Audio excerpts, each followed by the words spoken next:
Good morning, everybody. Thank you very much for joining us for yet another Venture Forge Meet the Experts webinar. We've just been sat quietly behind the scenes. Well, I probably won't share the conversation we've been having behind the scenes, but kind of waiting to get dialed in and waiting for people to drop into a room, and it looks like we're about there now. So I'll say thank you very much for joining us. I'm Andy Banks, and I'm the CEO of Venture Forge. We're an Amazon agency that works with sellers and vendors to grow their brands across the UK, Europe, North America, and beyond. We're putting together these series of webinars to bring together some of the great guests we've got with us today and that we've had in the past, just to share a conversation. And the topic for today is all about margin mastery. How can you squeeze maximum profit from your Amazon business? I think before we start to get into introducing the guests, I'll maybe set a bit of the scenes to why this has become a topic for us and something we wanted to talk about today. I think it's no surprise that the UK economy, the retail high street is under massive pressure, and as a result, every single brand is looking for where can we save money, where can we make more from our business, because no surprise, the consumer's looking to save as much money as they can, and that's putting pressure on everybody. Equally, you've got an increase in Amazon fee stack. I think for the world of Amazon sellers and vendors at the moment, I wouldn't quite say it's tough or impossible, but there is a squeeze. I think it's our job as an agency to bring together some of the people we've got in our network, great guests like Jonathan, who works with a vast number of sellers and vendors, and people like Jim, who's got a huge experience in Amazon from various angles, to have that conversation today. And hopefully, you guys that are dialed in can listen, learn, ask your questions along the way, and can get some benefit from our potentially rambling, but hopefully insightful conversation that we're going to have this morning. So before I go on to kind of set the scene a little bit further, maybe I can just hand over to you guys, Jim and Jonathan. Maybe Jonathan, do you want to go first? Just a quick introduction to yourself, where are you from, and what do you do? Absolutely. It sounds like a blind date pitch, Andy. That's slightly terrifying to kick off, but good to see you, everyone. Of course, can't see you, but good to meet you all. I'm Jonathan Newton. I'm Venture Forge's co-founder and chief operating officer. It's actually very rare that you'll see me on this side of the camera. I'm still not quite understanding how Andy's convinced me to do this today.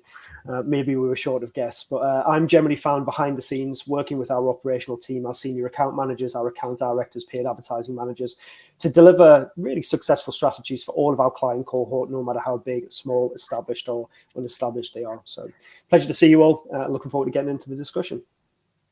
Thanks, Jonathan. Over to you, Jim. Thanks, Andy. Morning, guys. So I'm Jim Mann. I'm VP for Europe for a company called Getida. We actually specialize in getting reimbursements back for Amazon FBA sellers, typically about 1 to 3% of annual GMV back through reimbursements. So I think, that's one of the reasons I'm here, because we work very much in the area of trying to optimize cash flow cycles and profitability. Before that, I worked with Thrasio, who some of you will know. I was head of M&A for Europe. So I looked at hundreds of P&Ls and acquired quite a lot of Amazon native brands. So I learned, I think, quite a bit around what's common practice and some of the easy things to fix around profitability and valuation of businesses. And before that, I actually ran my own FBA business from 2013. So I was nudging an 8-figure business. Unfortunately, I was hit by the COVID train. I was in the travel category. So when everyone's businesses exploded, mine imploded, which led me to Thrasio in the first place. So I've been knocking around the FBA world for the best part of 10 years. And like Andy said, sort of operator, acquirer, and now with a FBA reimbursements company optimizing cash flow and profit through reimbursements. Fantastic. Thanks, Jim. So hopefully, guys, you'll start to see from there why we've brought these two guests together for today's conversation. I think in a world where profitability is key at the moment, I think that breadth of experience should, hopefully, no pressure, guys, create an interesting conversation today. I think before we start to go into the questions, a couple of kind of housekeeping bits from me. Please do get your questions and answers in. Today is very much about you, the audience, getting something from this. So if you have a look down in the bottom right-hand corner, there is a questions tab. Please ask anything that you want to ask through there, and we'll get towards those at the end of the session as we go through today, and we'll answer as many as we can. Those that we don't answer, we'll follow up with and give you a chance to get those answers separately as well. Secondly, I'm very keen to see, understand a bit more about you, the audience, and who we got on the call with us today. I'm just going to briefly publish a little poll. Be keen to understand from you on the call today, are you confident that you're using every possible avenue to maximize your margin on Amazon? We'll just let that hang there for a second, let some of those votes come in, and suspect that might shape up some of the conversation that we're having today. Andy, if 99% of the surveyed attendees said yes, this might be a very, very short webinar. I'm sticking the kettle on this job. Dare I say, that's probably the most polarizing poll that we've ever done. I think the last poll we did on the profitability webinar was about 70-30. We come in here at the moment kind of 90-10. Wow. I'm more keen to maybe speak and hear from the 3 people so far that said yes. Maybe we should be inviting those guys in as guests and learning from them as well. Maybe that's one for next time. But look, yeah, thank you for doing that. I was keen to see how people feel they're running their Amazon business at the moment. It doesn't feel like many people have got the confidence, apart from the 4th person that's just come across the line, that they're maximising every opportunity. So for today's conversation, I've got a few sets of pre-prep questions, gents, hope you don't mind, but just to kind of shape the conversation forward a little bit. I'd like to spend the first section really just talking quite generally about strategies for maximising profitability. Maybe Jonathan, starting with you first, because you've kind of got that representation across a broad number of sellers. I think we've got 45-50 million of revenue under management at the moment at VentureForge. Can you maybe share some of the insights that you've got that can help businesses grow profit on Amazon, and what kind of key strategies have you used or have we used across our clients to help drive for them? Yeah, sure. I think I'll save kind of, dare I say it, the top 10 hints and tips for maybe later in the conversation. Otherwise, I think we'll be on quite a short timeline for the webinar quality and content. But I think I'd start off by saying, every brand, every retailer, anyone who's selling within Amazon has a very, very different view on what profitable success is. And quite honestly, don't have the same requirements, and I think as an agency, and, hopefully there's a whole bunch of experts in this call, I think we've got a responsibility to those who are selling within the marketplace, in particular within Amazon, to manage expectations around profit realization. A very small brand who's maybe just not even a small brand, but a brand who's starting out their infant journey on Amazon, quite honestly, is going to struggle to make healthy profit within maybe the first 3, 4, 5, 6, possibly even 9 months. And that's purely because the cost to start that flywheel moving in the right direction, investment in advertising, possibly agency fees, possibly brand initiatives is costly and is going to start to take time to move. So for a client new to Amazon, I think we've all got a responsibility to manage those expectations that it's not going to be a cash cow from day one. Thinking to a more established brand, maybe a larger brand who have been successful on the platform for some months, maybe even some years, that may be all about profit maximization as they've started to reach some really quite critical points in their sales journey. So, we'll be working with those clients to really scrutinize elements of their P&L, even thinking deeper into their organizational structure and how they source goods, how they move goods, how they staff their teams. So that's 2 very different examples there. But I think there's a third tranche of clients, and some very, very successful clients who are using marketplaces, Amazon in particular, to spearhead their brand growth. And that might be because they want to break into a new market. They might want to gain lion's share of the market from an established competitor. So profit may be of lesser concern. I think, I'd be lying if I said not everyone cares about profit, because of course everyone cares about profit. But, there is going to be a role and intent for depending on who the client is, what their maturity is, their lifespan on Amazon, and what view they've got on profit. So, and I think, as a final point, that role and intent of the channel is really important. So I think brands have to ask themselves what is the purpose on selling within Amazon? Is it about brand awareness? Is it about cash generative profit? Is it about sales? Or is it about just purely a competing challenge to maybe one of their top 1, 2, 3 competitors? So I think in a roundabout way to summarize, I think it's very much around profit is in the eye of the beholder. Life cycle is very important. Maturity is very important. And then what's the role of Amazon in their organizational and channel structure? Yeah, I think your point about the role, almost the stage of the Amazon business for me is really important. It's like, it's okay to focus on profitability. You should be focused on profitability, but it's understanding what role profit plays in your strategy. From day one, if you're trying to build an Amazon business and your brief is, I want to be the category dominator and driving 25% EBIT, best of luck with that. The two things don't go hand in hand. You can't drive the growth on a brand dominant strategy at the same time as driving a profit maximization strategy. And that might be something you move through other phases. It might be perfectly fine to be loss-making, strategically valid to be loss-making for 3, 6, 9, 12 months. If that then drives you to category dominance, and then you can drive an efficiency through that and then focus on profit. You're right. The phrase used there, profit is in the eye of the beholder, is understanding why you're looking for profit or why you're not looking for profit before you start to work out how you get to that point and deepen the margin. And that's an important thing for all brands looking to launch on the platform to understand from day one, because the actions, therefore, that follow around how products are launched, how products are optimized, how products are maximized in consumer view will be very different depending on that profit strand that runs through those conversations, for sure. And how about kind of businesses that are at the more mature end? So obviously we've talked about role of profit. If we talk about businesses that are focused purely on, right, we're now in a profitability phase, what kind of insights have you got from and you as well, Jim, here, from clients and the strategies they've implemented to help drive profitability from a business when it gets to that stage where profit is a focus? Yeah, it's a great question. I think also it'd be good to know if we can, who on here is a sort of a big brand versus private label, because I think this drives those decisions as well. But you know, for private label, you know, at the beginning, like Jonathan was saying, it's just about getting traction, getting some reviews, and getting that momentum that then you can start dialing in for profitability. I mean, at Thrasio, I saw some subs brands that went from 0 to 100 million in 2 years. It was incredible. But they were running at 2-3% EBITDA. They were all about building an audience because they had repeat purchase value. So their real long-term value in that business wasn't in the unit economics at the time. It was in, and I think we might talk about a bit about this later, but you know, if you've got a consumable, margin at the beginning isn't really that important. As long as your metrics are there around repeat order value, the real value in the business is the size of the customer base. So it depends on what you're trying to do, and where you're at. And if you want to exit, of course, you probably want to start trimming for profit at some point, unless you've got a strategic who wants to buy you and they're not worried so much about profit. They're looking again about how does it fit into the overall portfolio of brands that we have. So yeah, profit's a funny one. The other one that I think is quite common is just looking at unit economics. You know, most people, you know, they'll have 30%. I saw this a lot, and we talked about this before the call, but you know, 30% of SKUs are often not delivering what they should be in a brand portfolio or in a business portfolio. And owners, especially in private label, don't want to let stuff that used to perform well go, or they spent months or years developing the product and they're emotionally attached to it. And you know, at the end of the year, the P&L looks average when it could look great, either because people are seeking top line sales or they're scared to let go of SKUs that are no longer performing. It's a really hard decision as And there's something I'm picking up in this conversation that we see a lot in early stage kind of new business in our business. It's people confused about what they're trying to achieve on Amazon. Is it growth? Is it profitability?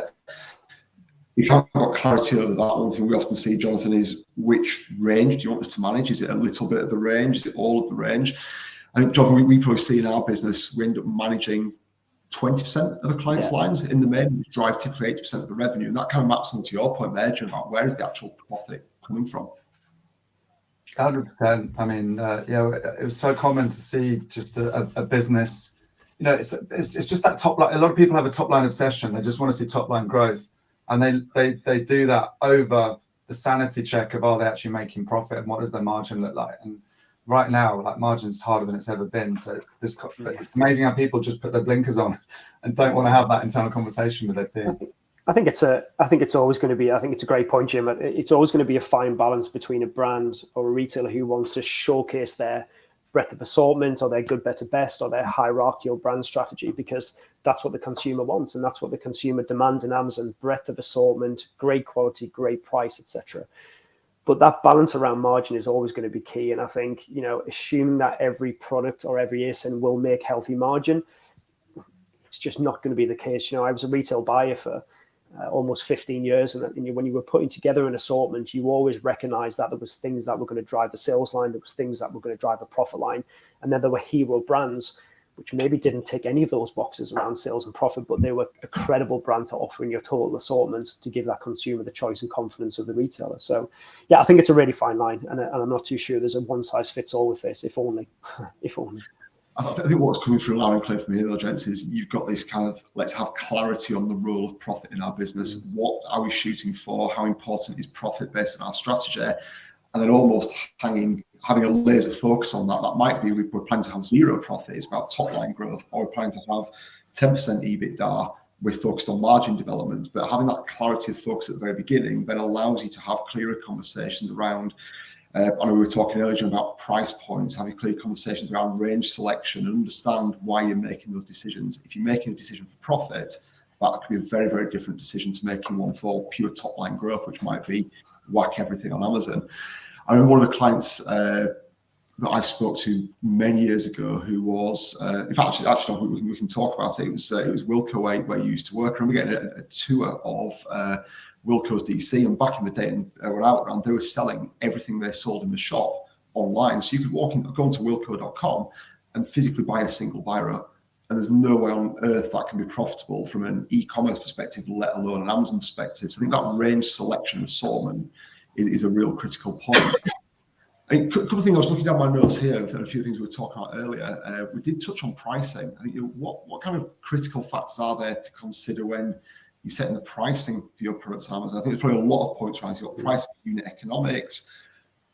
Open question, James. What are your thoughts on the pricing model and setting? Yeah, I mean, it's multifaceted, and I think certainly what we see a lot of brands making a potential early mistake is assuming the price on Amazon has to be the same as the rest of their channels, whether that's a B2C channel, another marketplace, a B2B, or a physical store. And whilst it's important to have price parity for consumer confidence in a brand, I think I would always encourage brands to work bottom up. And what I mean by that is start with your landed COGS. That's the very simple point. That's the cost that you're going to base everything else on.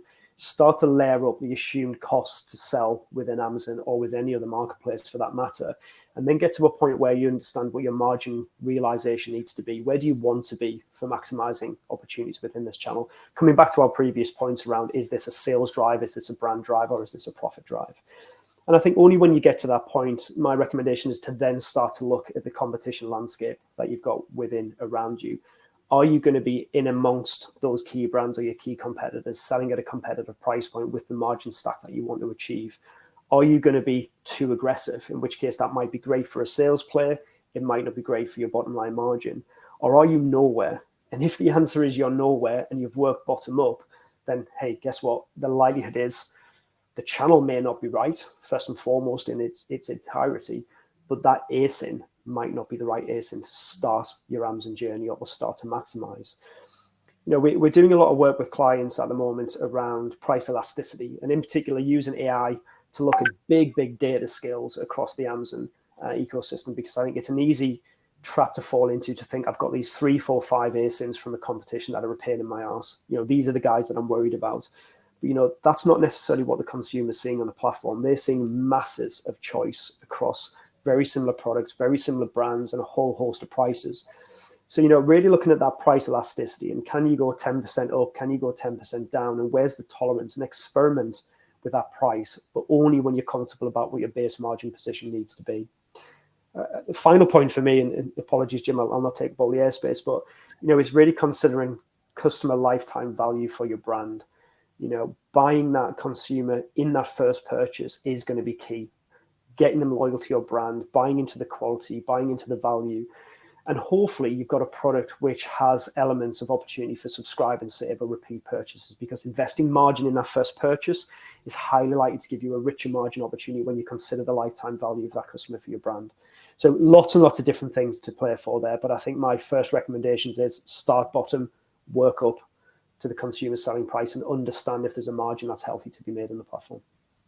Yeah, totally. I mean, I think the part of doing well on Amazon is really being a specialist on Amazon. And so the best private label sellers, that's what they are. And then I think for brands coming onto Amazon as a channel, that's where I think agencies like you guys are worth your weight in gold. Because, you know, like you said at Wilco, like what works in resale doesn't work in Amazon necessarily. So, you know, if we're talking about how to make more money on Amazon as a channel, it starts with, you know, optimizing packaging for size tiers, for example. Yes. Right. So if you have either as a private label or an existing brand, if you have you really want to understand the size tiers, and if you can redesign with your factory a packaging to come down a size tier, you can save $5 a unit.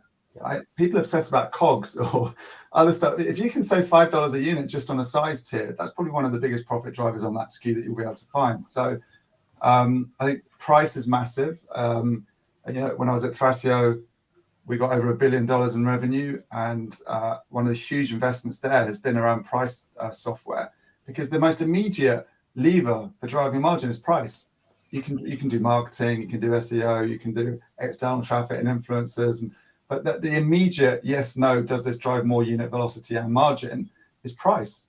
So, and it's the thing people are scared of as well. I think it's the least touched and most important driver of profit, because a lot of people are limited by their beliefs. They go, oh God, everyone else is about this price, it can't go any higher. And there are many cases that when you become the most expensive, you have higher velocity as well as higher margin.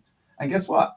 Amazon makes more money if you're more expensive. So providing their metrics around conversion, return rates, review to sales ratio are really strong on your product, because again, all of these things drive your profit. You can put price up, but you need to test it, and you need to make sure those other metrics that are not so official, that are very strong messages to Amazon about the quality and the value of your product, are in place as well.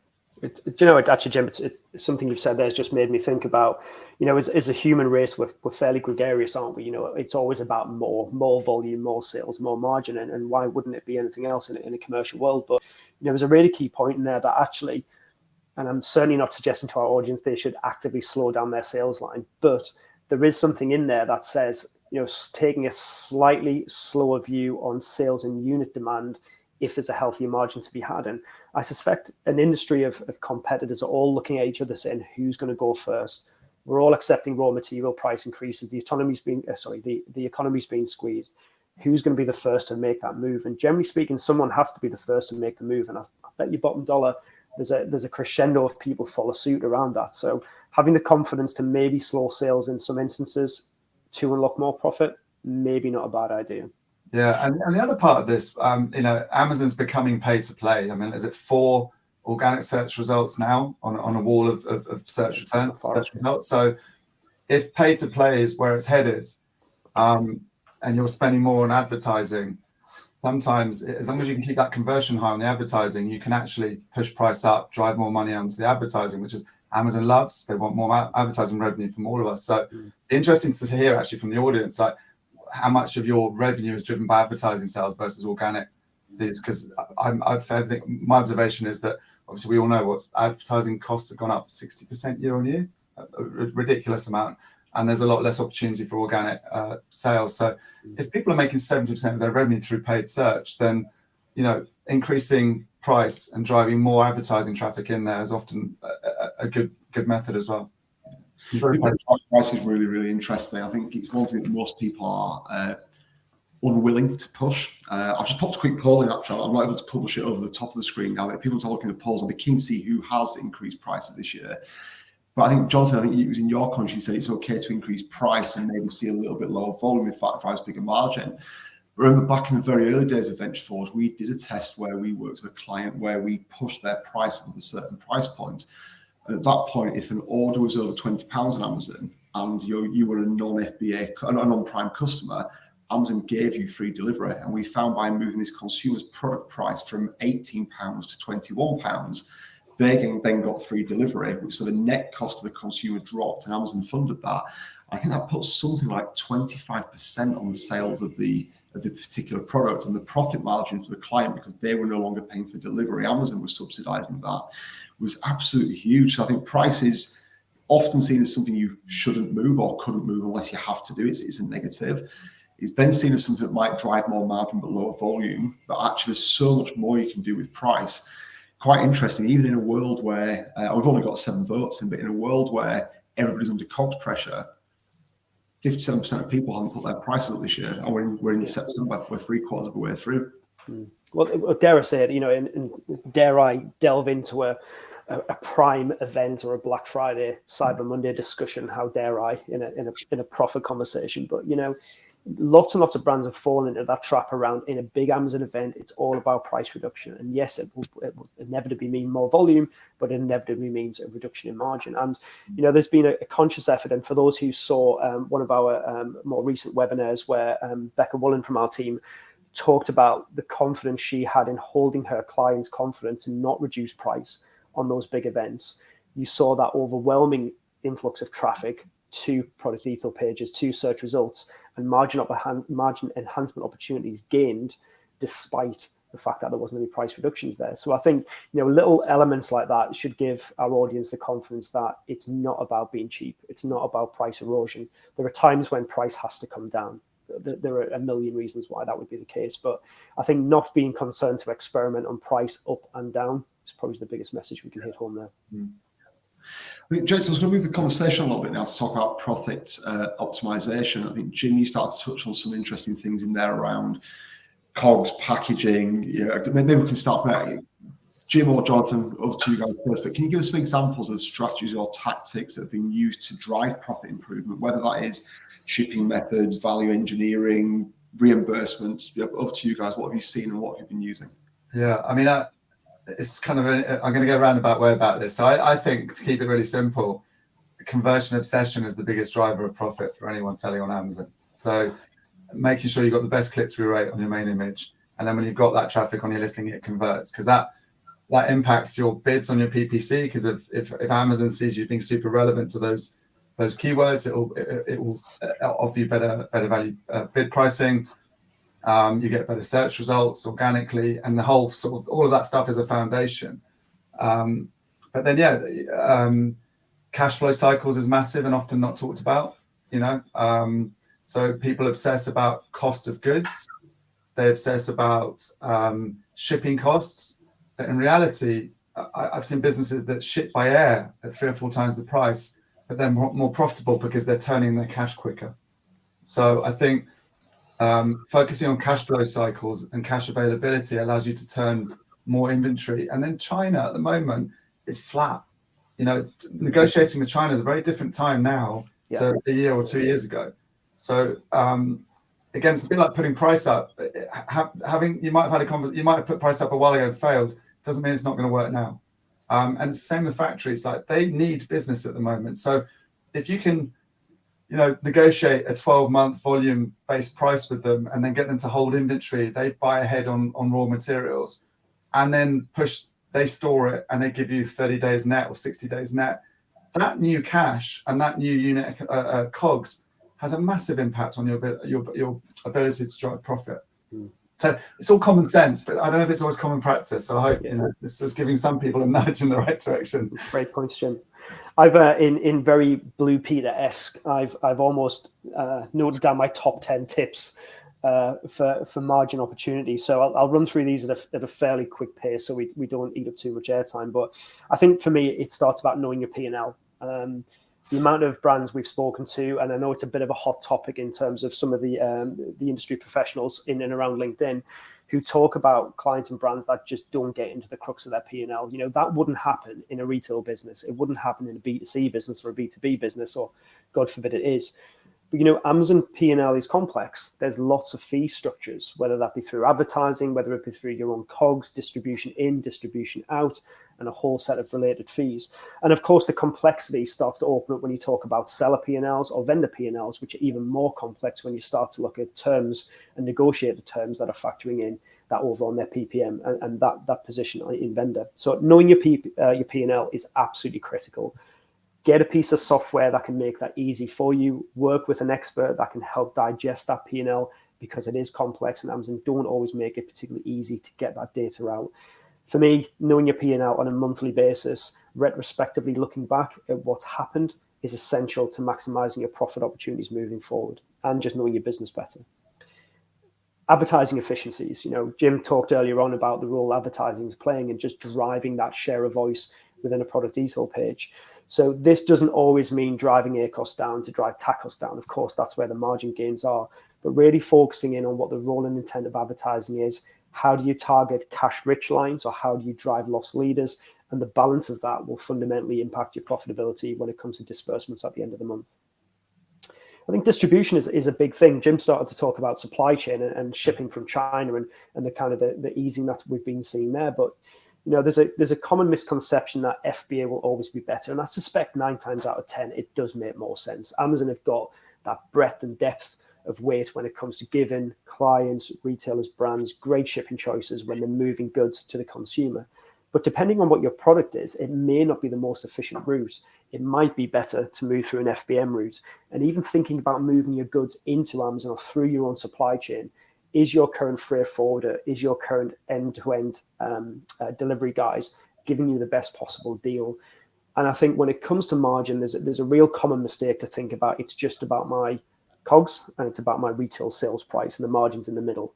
But it goes so much deeper, all the way back into where that product is sourced from and how it's moved around the globe, or how it's moved around the country. I'll try and rally through these because there's a danger, and this is going to be the longest answer in history. Price elasticity we've talked about. explore your price elasticity. I generally think there is far more to play for most brands if you just explore that kind of 10-15% variance up or down. Jim touched on packaging evaluation. Great point, Jim.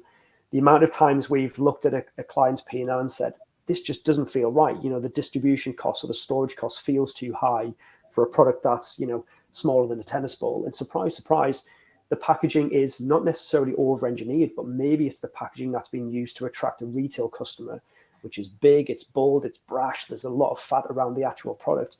And that product is just being shipped directly into Amazon, and the wastage around that void fill is really quite considerate. And don't be afraid to explore different packaging solutions. All right, there's a cost there, there's a lot of complexity there in different ASINs, different SKUs within your business. But to Jim's point, that could be a considerable saving in shipping and storage costs if you are using an FBA or an FBN model.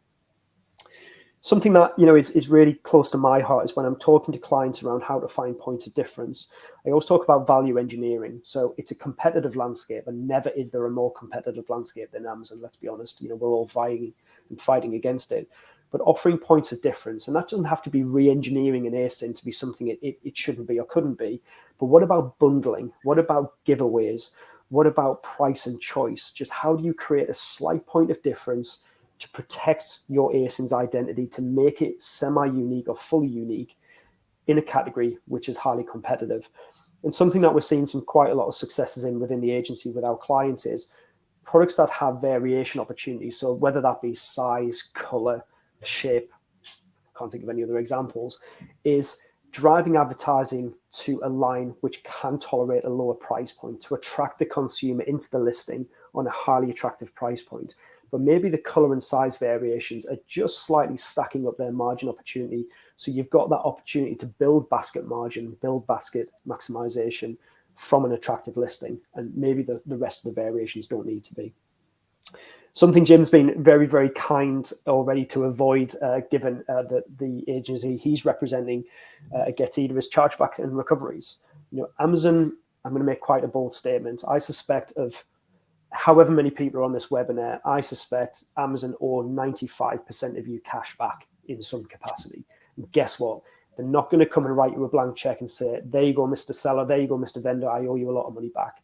We have to, as a community, challenge Amazon to recoup those losses. Now, whether that's in lost stock, damaged stock, something's happened with a delivery driver. Yeah, it could be a wealth of things. And Jim is far better placed than I am to talk about some of the chargeback channels and recovery channels. But one of our recent clients where we've rolled out our chargeback and recovery services, within the first 4 weeks of looking at the opportunity that they should have had, we've reclaimed up to £100,000 immediately back onto their bottom line. That's an astonishing amount of money. Now, this is a very large brand with very large vendor POs, but it's staggering amount of cash that Amazon is entitled to give you back. A couple of more things, and I will try and zip it for a bit. B2B initiatives for those clients where it's relative to do so. Selling in bulk quantities has a natural margin enhancement opportunity.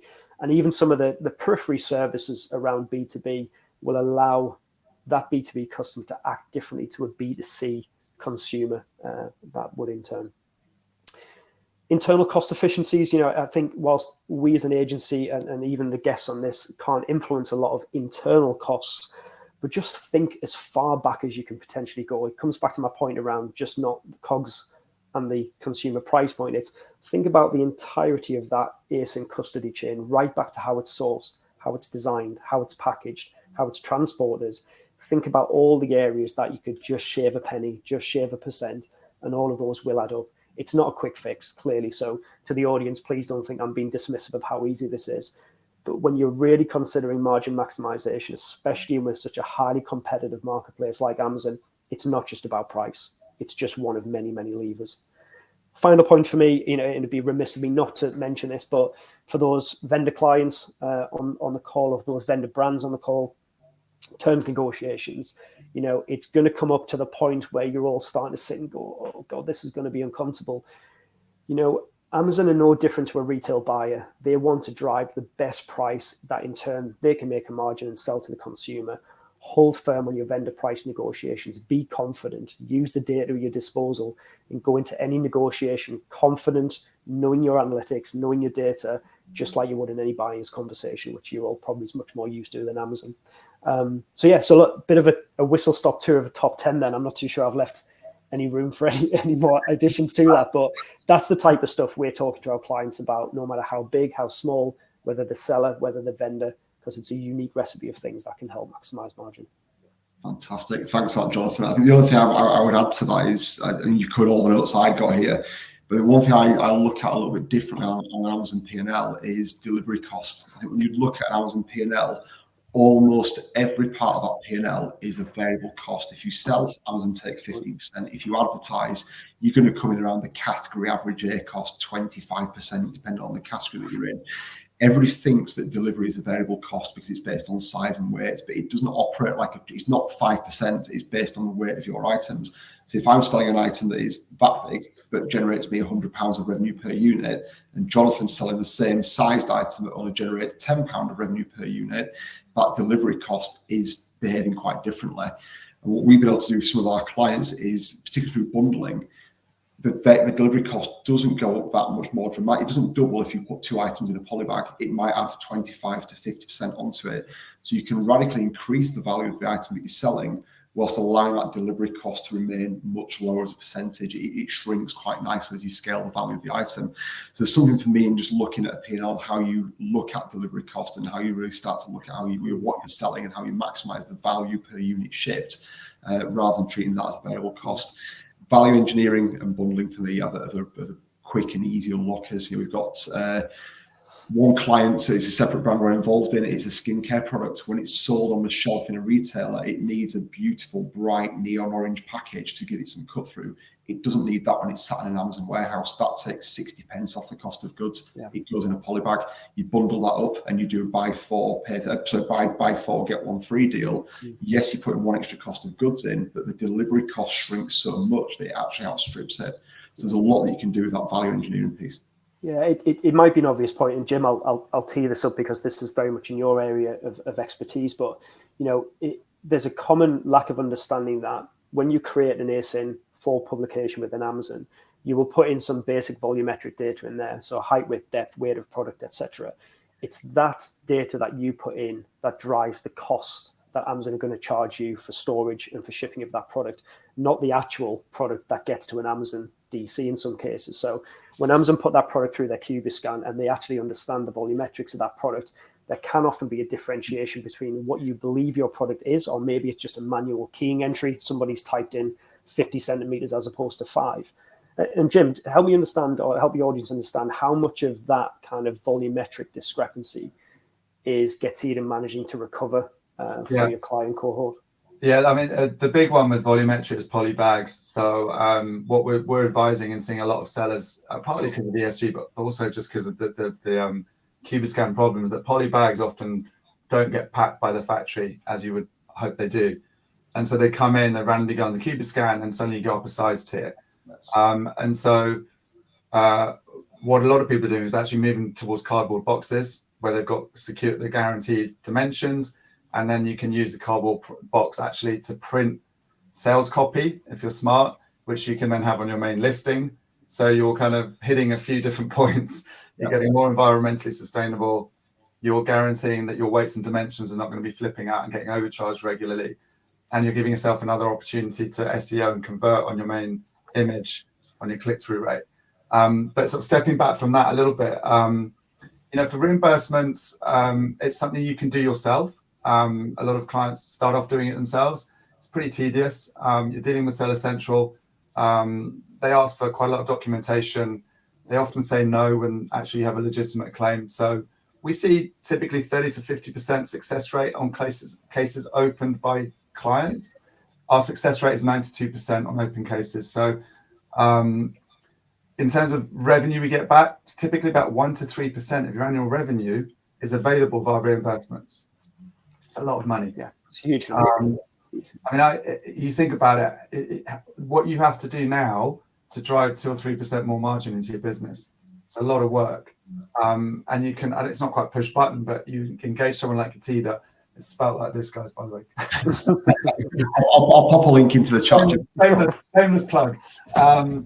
someone, you know, you don't have your team. It's a pretty horrible job to have to do as well. You'll find probably you have attrition in your team and you have them doing reimbursements all day because they're dealing with Seller Central more than anyone would want to. But yeah, to get 1 or 3% extra margin or cash flow back in the business is huge. And then, you know, imagine giving your PPC team another 1 or 2% of annual revenue to then go leverage with a 3x ROAS. So that cash flow, it's not just the 1-2% of revenue, it's you can then sort of 3 times that by leveraging it through PPC. So, you know, reimbursements is huge right now. I'm very lucky. It's a service that sells itself. It's a very now service that, you know, everyone's struggling for cash flow, everyone's struggling for margin. It's like, well, go and focus on reimbursements. It's an easy way to win. So, yeah. John, can you maybe give some examples of why for a reimbursement? When we caught Pilling the Week, there were some great examples. I think you referred to the drunk guy that opens a box in the warehouse and cuts your packaging and stuff. Could you just run us through some of that, bring this to life a little bit? From an HR perspective, just if anyone's from Amazon's on the call, we're not suggesting any drivers are drunk on the job. Just someone that looked like Jim. Just to rubber stamp that. Thanks, Jens. Yeah, it's very simple. I mean, Amazon is near perfect. You know, Amazon FBA is an incredible machine if you think about the complexity and the scale of it. But it does have failure points. So you imagine you send in 1,000 units on a pallet. Amazon says they received 900. There's an immediate discrepancy of 100 units, which you can then go after. And once you've given the right documentation, they'll reimburse you. The nice thing with reimbursements, by the way, if you don't know, is that you get the full sale. They give you, if it's a $100 product and your FBA fees are 30%, Amazon gives you back $70. So you not just get reimbursed the COGS, you get reimbursed as if it was a full sale of that unit with no advertising costs. So it's probably some of the most profitable sales you'll make when they lose your product. It's a bit of a headache if it's a large volume of products because you create inventory challenges, right? If they lose 10,000 units, then you might have a bit of a hole in your inventory, but it's very profitable because they give you the full sale value less their fees. Now, where are the failure points? When they receive it inbound, then of course their algorithm decides on where best to place your units based on historical demand. So they'll go from, if you go into LA for the container, it will then go sort of New York, California, Dallas, and they'll distribute. Every time they redistribute, there's a potential failure point in their system. It gets lost, or, you know, allegedly the odd warehouse worker might come in a bit aggressively with a Stanley blade and put a great big hole through the product. So all that reimbursement services are doing is just auditing every transaction every day for you in the background and finding where there's this discrepancy, and then either you or your team can go after it and try and get that money back from Amazon. Right. Thank you, Jim. I think I was going to fast track the conversation a bit here, guys, because I think we've got quite a few more questions I was expecting coming in. So I was going to kind of move on maybe just to future-proofing profitability. Go on, Tis, and let's jump into some audience Q&As. I think final question to you both then. How do you anticipate changes in Amazon's policies, fees, or marketplace dynamics to adapt and maintain profitability over the long term? Big question, that. I think I can only answer it like I know how to answer every question with kind of bold integrity and lots of honesty. I think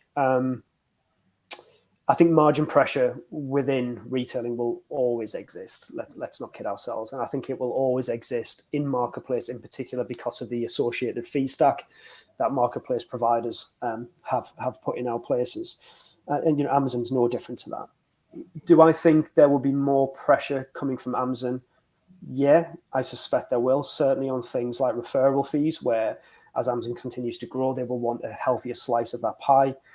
Do I think there may be efficiencies in the logistical arm of Amazon? Yeah, possibly. You know, a lot of news that was coming out of Amazon this week from the Accelerate conference was talking about efficiencies in their supply chain and how they're going to start to become a real force to be reckoned with for an endpoint consumer delivery. So I think that can only be a good thing as economies of scale increase.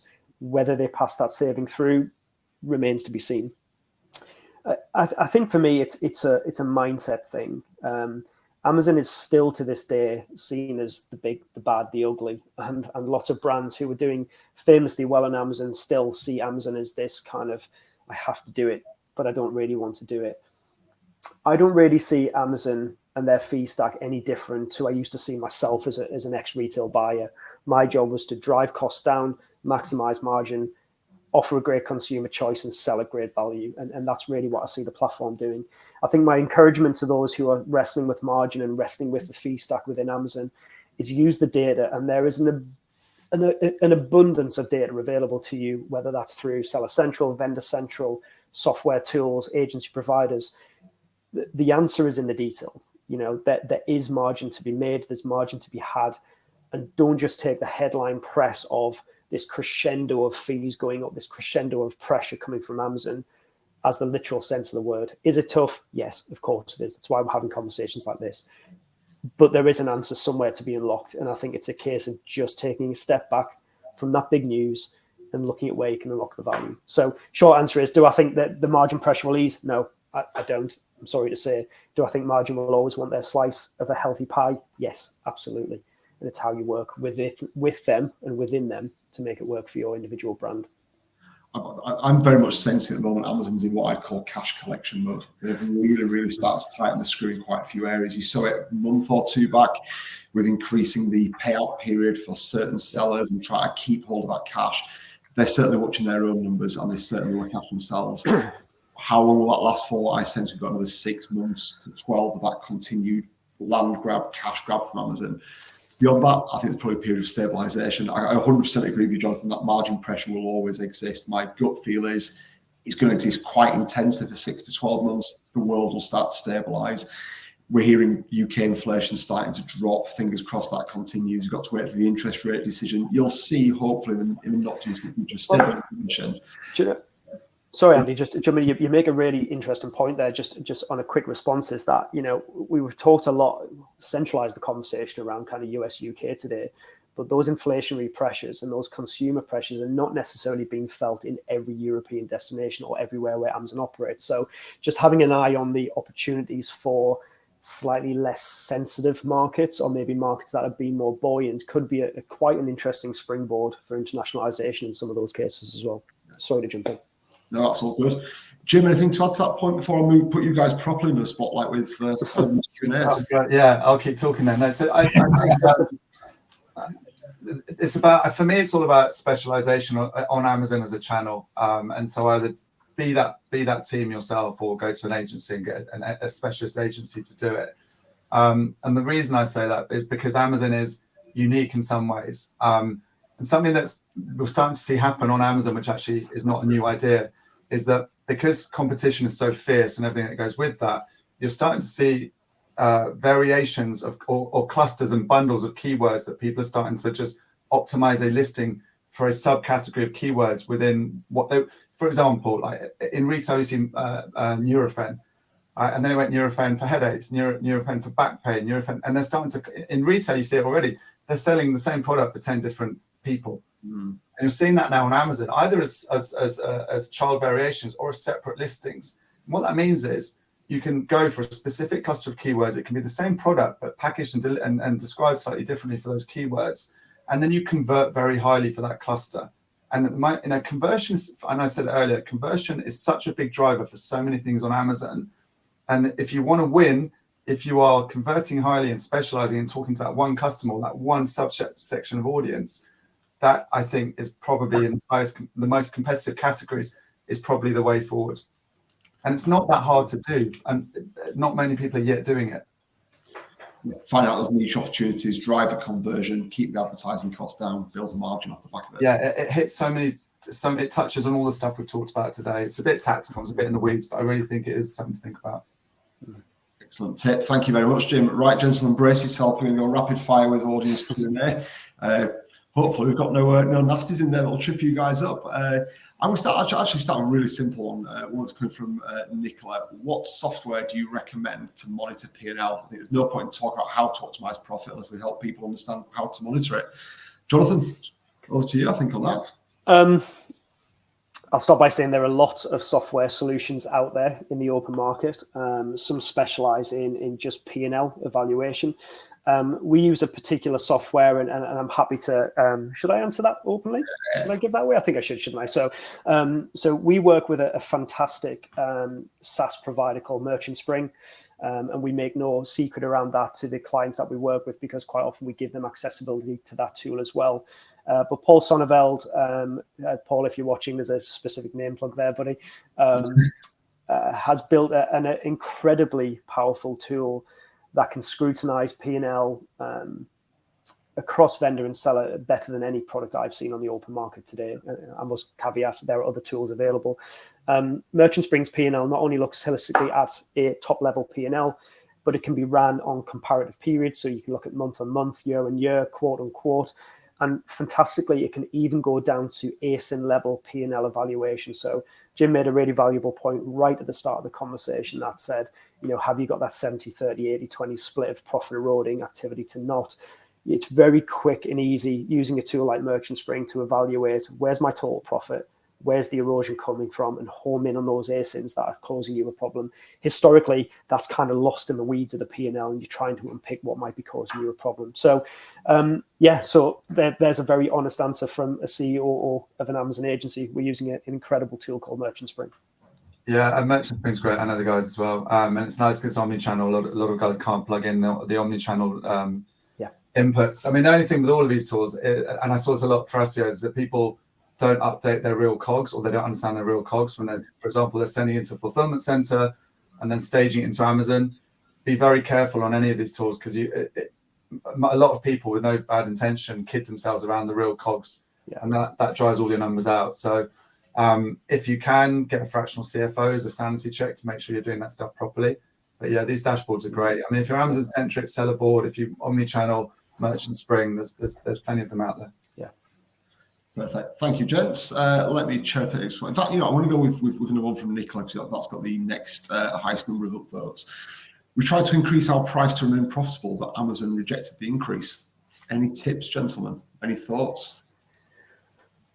So I guess it will depend on whether this is a vendor client where they are being challenged by the vendor team on capping a price point, or whether it's a seller. I very much doubt this is a seller query. To be fair, Andy, have you got any more detail on it? I haven't. No, it feels more vendor than seller. It does feel more vendor, so I'll maybe answer it as if it was purely a vendor conversation, and for your benefit, Nicola. So Amazon, just like my previous points around being a retail buyer, Amazon are looking at the plethora of brands, plethora of ASINs they've got in their category, and they'll be looking at a sensible price point to demonstrate a margin that they want and sell to a consumer at a price point that makes sense. There's not a huge amount you can do in order to override that decision by that vendor team, because they will ultimately be setting the price point for your ASIN. I think there's two potential opportunities, one more radical than the other, maybe not. The first is a good old-fashioned conversation. Understand what's driving Amazon's resistance to sell your product. Go armed with data around your marketplace, understand where the elasticity is, understand where the consumer pressure points are, understand where the leading brands are selling, and go armed with that data to talk to your vendor manager if you've got a vendor manager in place.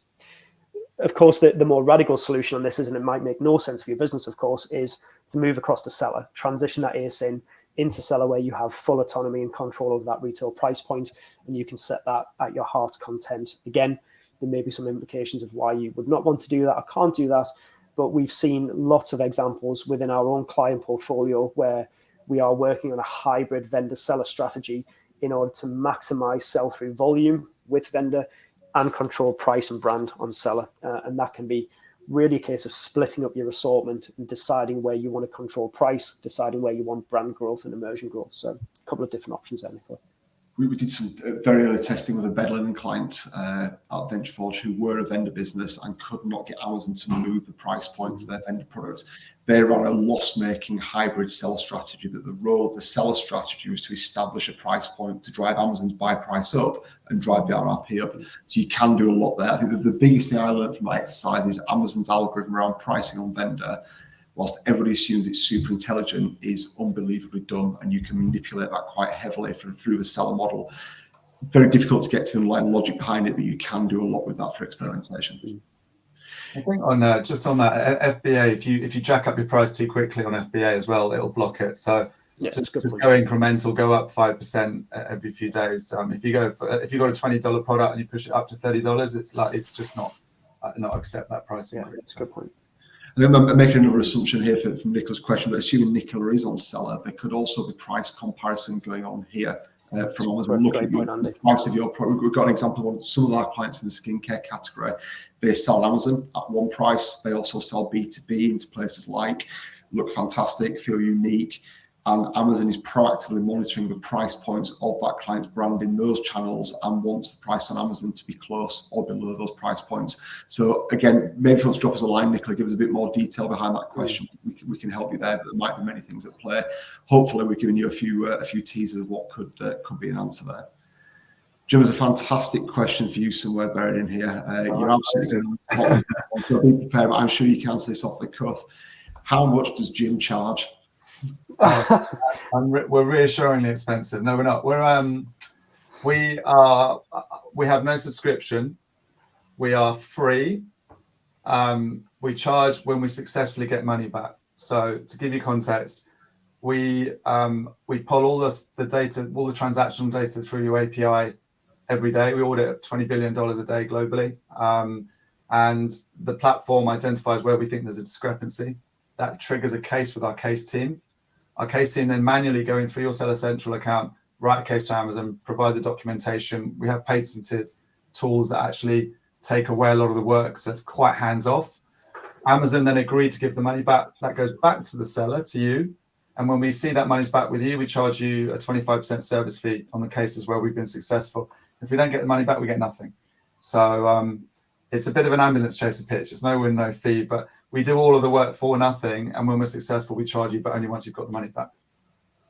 Assuming that question could be taken in a completely different way, Jim, how much do you charge for a personal appearance? I didn't quantify the question. Thank you, Jim. We'll take a question from Sarah here. Is there a case to run some products as a loss leader for a wider brand strategy? I'll probably start with the answer to that, if you don't mind, James. I think we kind of touched on some of this early on, and I'm going to be very political on this. I think, to be honest, Sarah, probably only you have got the answer to that question. I think there's a load of valid reasons why you would run some lines as a loss leader, to build brand presence, to build brand awareness on Amazon, off Amazon, in a channel as a whole. There's also 100 reasons why you may say, absolutely not, I'm not selling on Amazon unless it's purely profitable. I think for me, the crux of that conversation has to come back to almost where Jonathan started at the very beginning. What is the role of profit in your business? What is your strategy? If you are going after a pure brand build, then yes, I can see a really clear reason to have a loss leader, to bring a consumer into that first order, to then bring them in on a mechanism of retargeting or subscribe and save and build a return, long-term customer value. But I think for me, you've got to start with your brand strategy. What are you trying to do? And can you use a product strategically to build a brand on Amazon? If making to do that, I think that's got to come back down to, dare I say, you answering the question more so than us, but that's my personal thoughts on it. Gentlemen, anything else to add to that, or any different views? No, I think you've summarised that perfectly. Brilliant, thank you. We'll take one here from Scott. We'll probably take Scott's and maybe one more before we wrap up. I'm conscious we're running up to the hour.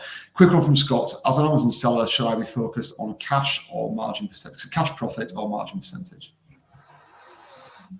Jim, do you want to jump into that? I guess this is a question really based on your Thrasio days and your M&A days. I think you said at the top of the call, it kind of depends where you are on your Amazon or business journey. And so earlier on, you almost certainly have to sacrifice some margin to get your feet under the desk. But over time, as with any business, you want to be clear that you can get to an acceptable level of margin when you choose to. So typically, when you're in growth and scale mode, you sacrifice margin, and then as you mature or you want to optimize for exit, margin becomes very, very important for an exit. People will be looking at a multiple of your trailing 12 months EBITDA as a main driver for their valuation. But if you're not generating profit, you're going to find it really hard not to borrow money, because you can't grow quickly without cash. And if the business is not generating cash, you have to keep borrowing and leveraging. So it depends on how well funded you are, whether you're a big brand or private label. There are lots of variables that will drive an answer to that. But fundamentally, I think you have to begin with the end in mind, which is any business should be at some point profitable, and the level of profit will depend on the category, but somewhere between 8 and 15%, sometimes 20% if you're lucky, would be what you should probably shoot for. Yeah. Brilliant. Thank you, gents. So I told us like Porky, I think we'll call it quits there rather than one more question, just looking at the time. So I think final couple of things from me to say. I think thank you very much to all 40 plus of you that have stayed with us throughout the duration of this. Hopefully you find the conversation insightful. And I've personally taken a few things from this and different views. I think for me, that's the benefit of having 2 or 3 different backgrounds of people on the call.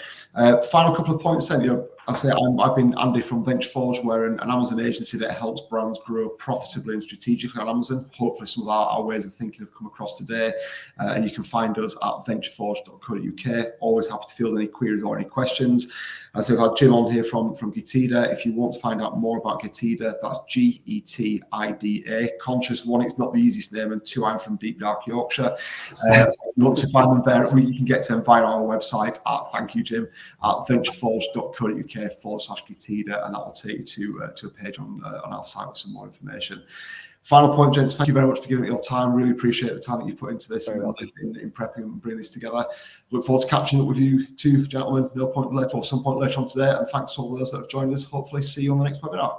Enjoy. Thanks, everyone. Appreciate it. Take care. Yes. Bye-bye.